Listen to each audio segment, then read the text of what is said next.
Gəlin sabahın hava proqnozunu birlikdə izləyək. Bakıda və Abşeron yarımadasında martın 31-də hava şəraitinin dəyişkən buludlu olacağı, arabir tutulacağı, əsasən yağmursuz keçəcəyi gözlənilir. Bu barədə Milli Hidrometeorologiya Xidmətindən məlumat verilib. Bildirilib ki, gündüz bəzi yerlərdə yağış yağacağı ehtimalı var. Gecə və səhər bəzi yerlərdə duman olacaq. Şimal-şərq küləyi axşam cənub-şərq küləyi ilə əvəz olunacaq. Havanın temperaturu gecə 7-10 dərəcə isti, gündüz 12-17 dərəcə isti olacaq. Atmosfer təzyiqi 751 mm civə sütunundan 758 mm civə sütununa yüksələcək. Nisbi rütubət 70-80% təşkil edəcək. Azərbaycanın rayonlarında bəzi yerlərdə havanın arabir yağıntılı olacağı, ayrı-ayrı yerlərdə yağıntının intensiv olacağı, dağlıq ərazilərdə qar yağacağı, şimşək çaxacağı ehtimalı var.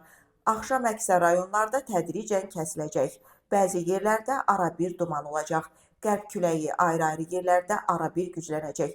Havanın temperaturu gecə 8-11 dərəcə isti, gündüz 15-20 dərəcə isti, dağlarda gecə 2-6 dərəcə şaxta, gündüz 2 dərəcə şaxtadan 3 dərəcəyədək isti olacaq.